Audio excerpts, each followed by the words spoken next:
A lot of people on the outside look at you thinking that you're something. You know, you're a youth director, you're a pharmacy student. I'm sure many of you are MSA members, you lead things in your masjid, you're in Islamic organizations, you just graduated from college and now you're a doctor, or you're an engineer, or you're a teacher.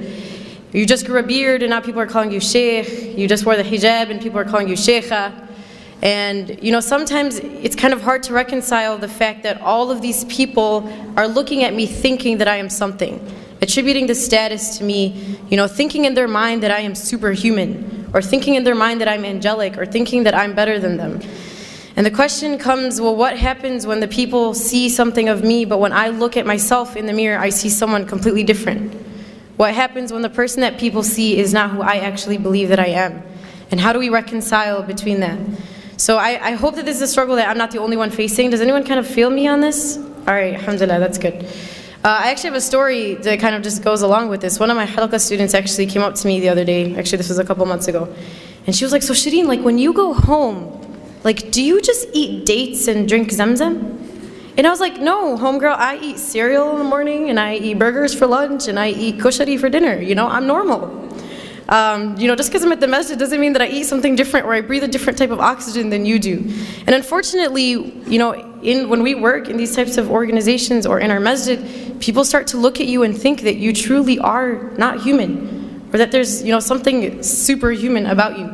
So that's kind of the thing that I want to address today, is what do we do when we feel like the person in the mirror is different than the person that everyone else sees?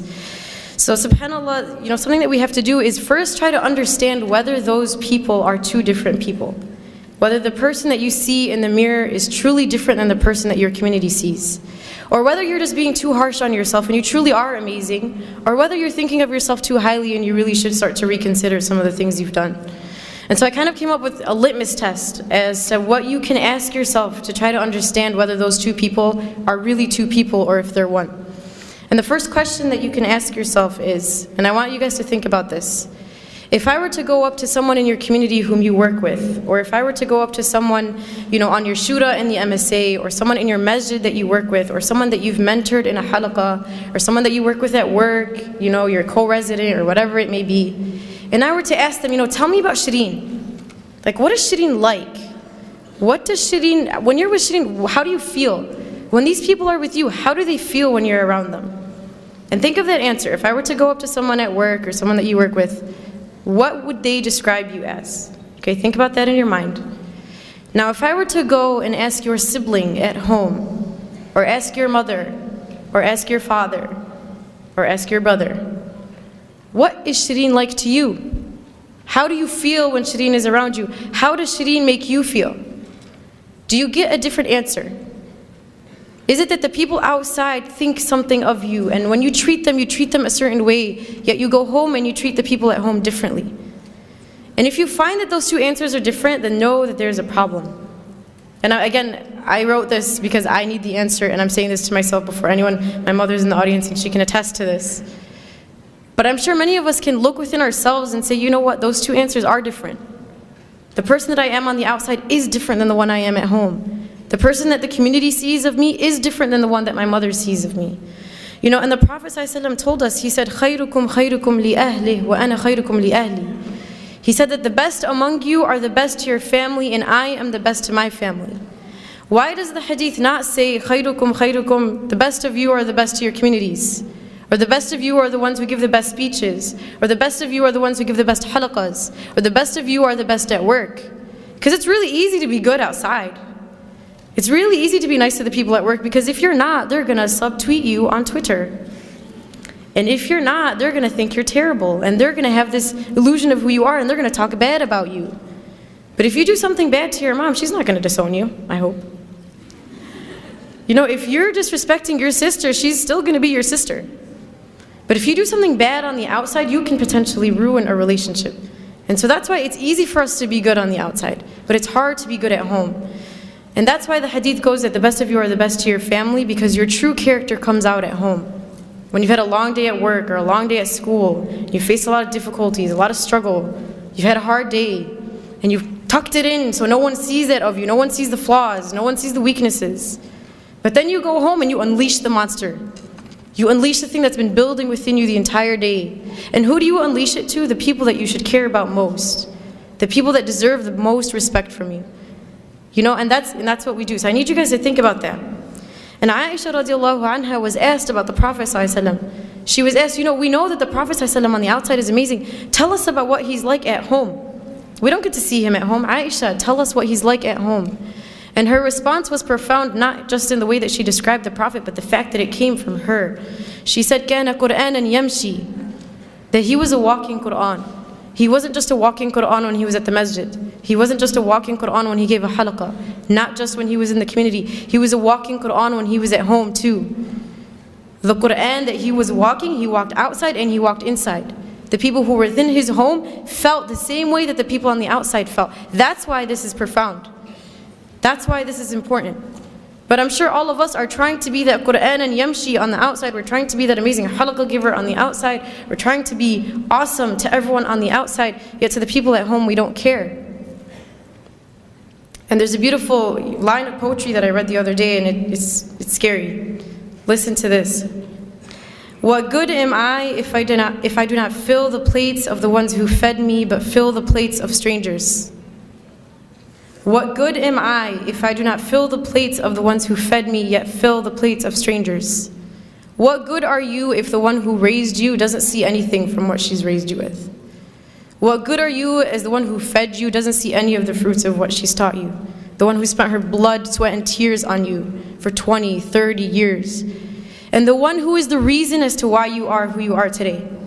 The one who helped you get there. Yet as soon as we get our degree, as soon as we can speak, as soon as we're something to the community, we forget about everyone who taught us. We forget about the people who made us who we are. So that's the first question you want to ask yourself. What does your public self look like? Versus what does your family see of you? What do the people in the community see? Versus what does your mother see? And what do your siblings see? And the second question that I want you guys to think of, and again, I'm talking to myself before anyone here, is compare what your salah looks like in the masjid, when there's a bunch of people in the congregation, versus your salah at home when the only person that can see you is Allah. When you're at the masjid, do you tend to read the longer surahs? Do you tend to pray the sunnah and then stay and do the adhkar after? And when you're at home, do you do the same? Or when you're at home, is it Qul Huwallahu Ahad and then you're done, and then you don't even pray sunnah and you don't even do adhkar, and then you move on to the next thing, right? And I'm sure if we were to think within ourselves, the answer to those two questions, at least for myself, is probably different. That when I'm outside, I'm acting a certain way, yet when I'm inside, I'm not the same. My worship in the eyes of people is not the same as my worship when it's only Allah who's watching me. And the question is, why does it matter who's watching when Allah was watching in both? Why does it matter who else is around you when Allah was always around you? And there's a very scary Hadith Qudsi that Allah subhanahu wa ta'ala talks about. And He says, عَبْدِي لِمَ جَعَلْتَنِي أَهْوَنَ النَّاظِرِينَ إِلَيْكَ. He says, my slave, why did you make me the least of your worries?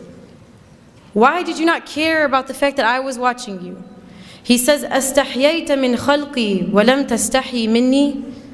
He says, you were embarrassed in front of my creation, but you were not embarrassed in front of me, the Creator. You were scared that people at the masjid would think you were bad, so you prayed your sunnah and you sullied longer. Yet when you went at home and I was the only one who watched you, you didn't care. You weren't embarrassed that you read Surah Al-Ikhlas and that's it. You weren't embarrassed that you didn't pray your sunnah. You were embarrassed that you didn't do your ithqad. Why don't you remember that I was watching you, and I was always watching you, and I am always watching you? And subhanAllah, I don't know if you guys were at the session right before this. Sheikh Tariq Mustah mentioned a beautiful story, and I'm going to share it. So if you heard it, I'm sorry that I'm repeating, but he talked about how when he was 16, he became like a Quran assistant in his masjid, and he was teaching alongside of like this awesome sheikh, right? He was talking about how he was 16, teaching Quran, and he felt like a G. He was like, man, I'm like awesome. I'm 16 and I'm teaching Quran to other people. And so one day, I guess he went to the masjid early, like before Fajr or something, and he went, and he found that his sheikh's car was parked outside the masjid, but all the lights were closed. So he was like, okay, that's kind of weird.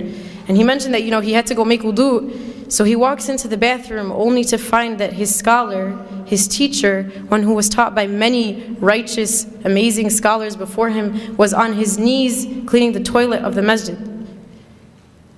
And so Sheikh Tariq Mustah goes to him and he's like, Sheikh, like, what are you doing? You're an amazing sheikh, you learned with this person and you learned with that, and your status is this, like, how are you on your knees cleaning the masjid? And his response was profound. He says, this is the work that the one who sees always sees. This is the work that when no one else saw you, Allah saw it. Because what we do is we love to be the one with the microphone. We love to be the one who everyone can attribute things to. We love to be the one with the title. You know, I love to be quoted. I love for people to know who I am. Yet Allah subhanahu wa ta'ala sees the things that no one else sees. The things that you thought no one saw. When you did the dishes and your mom didn't tell you thank you, Allah saw that. You know, when you picked something off the floor and no one saw it, Allah saw that. The reason why we do things in the community is because we love that recognition. We love for people to pat us on the back and say good job. We love the volunteer appreciation dinner. We love that. But realize you're not always going to get it. And sometimes it's better for you that only Allah subhanahu wa ta'ala saw it. And it could be that that deed that you did in secret that no one saw besides Allah is the reason why you enter Jannah. And everything that you've done in the public, everything that people saw, everything that was out in the open, was stuff that you did for the wrong reasons, and you never know, that may not even count for you. So this is kind of our thought process in understanding whether or not we have this problem. Now once you find out you have the problem, what do I do? What's the solution? So a couple things I was thinking about is if you feel like people are holding you up to this standard, you know, you are this and this and this, and you have this title and this title and this title, and you're amazing. Challenge yourself to live up to that standard that people are holding you to. You know, if you go home and you say, man, people think I'm great, but I'm actually not, try to actually be great. And it's not for the people. It's not for people to say, you know, Shereen Salama was great. But it's for me to improve myself so Allah can say Shereen Salama was great.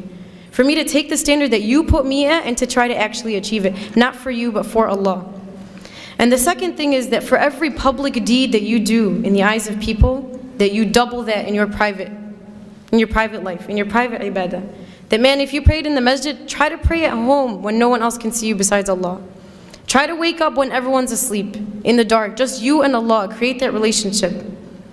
And the third, and this is a dua that was taught to us by Abu Bakr radiallahu anhu.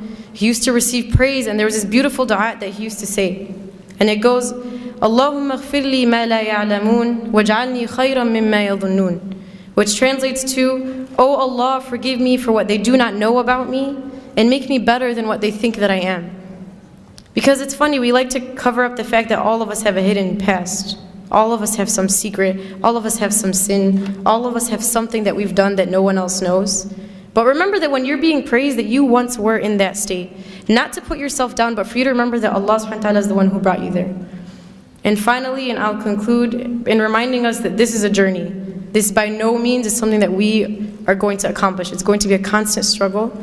But at least when we die, we'll be dying on the path and struggle for the sake of Allah subhanahu wa ta'ala. So I ask Allah subhanahu wa ta'ala to make us among those who can improve upon ourselves and to make the journey to Him easy. Subhanakallahumma wa bihamdik nashhadu an la ilaha illa ant nastaghfiruka wa natubu ilayk. Assalamu alaikum wa rahmatullah.